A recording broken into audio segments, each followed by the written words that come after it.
Hi everybody, Christy Chapman here, and I wanted to show you guys today a really quick and easy trick that I use for getting skin tone to look really great. So I have this image of this little guy here, and he is adorable. Look at those little chubby cheeks. He's so cute.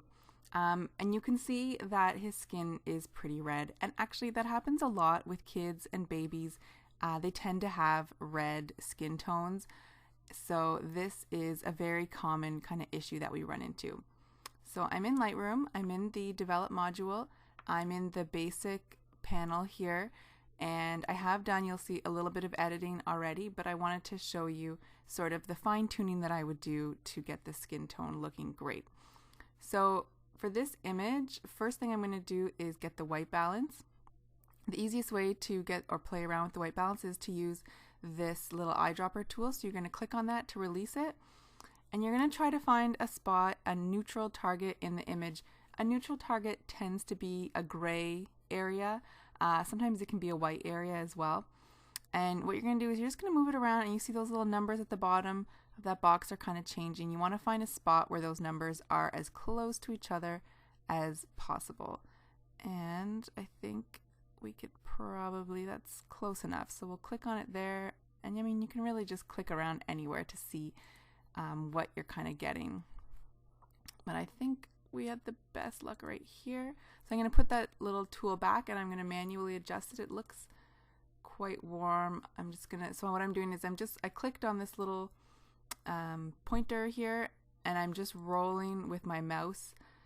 You can just roll with the ball on your mouse to make it move up and down, and if you wanted to fine tune it, you can hover over the number here, click, and just sort of drag it one way. You'll see the numbers change just a little bit.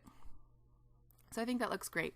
Now, one thing you normally want to do with skin tones is sometimes just brightening up the skin tone can really help take away any color casting. So again, I'm just going to click and sort of drag with the scroll wheel on my mouse and just brighten this up a little bit.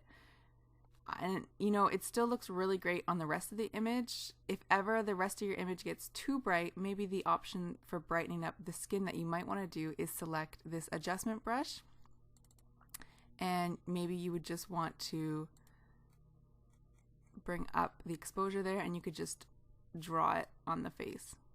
In this instance, I think it makes it a little too bright, so we'll just reset that, say we're done, and go back to the regular panel. So here is where I like to play around the most, which is, and I'm going to close the basic panel here, in the HSL panel. So you're just going to click that to open it. It is possible that maybe you already had it open. And you have the option of hue, saturation, and luminance. That's where the HSL comes from. And we're going to come here into saturation. And again, to help make your life easier, you're just going to grab this little adjustment tool. And now I've got it, you see, and I'm going to click on a spot that's quite red in his face. And I'm going to slide it down. I'm going to be pulling my mouse down, and if you look over here, it's moving the sliders for me. And that takes the guesswork out of what color you want to remove. I know that I want a bit of red. It doesn't seem to be moving red, so I'm going to go ahead and move it myself and just desaturate a little bit of the red. Now you have to be really careful here that you don't go overboard, because you can get a little crazy and start taking away all of the color, and then he kind of starts to look not very healthy anymore. There's nothing wrong with a little bit of red in the skin tone, but for the point of this picture, we just want to bring it down a little bit. So there you go. I think already this is a huge change, and you can, if you select Y on your keyboard, you can see a before and after. And actually, if you look at it, I think it's almost too much. You can see the big difference here. That's why I love to do before and afters, because then you can really see what the change is. Sometimes when you're just looking at the one image by itself, it's not very obvious. So we're just going to pop that up a little bit more.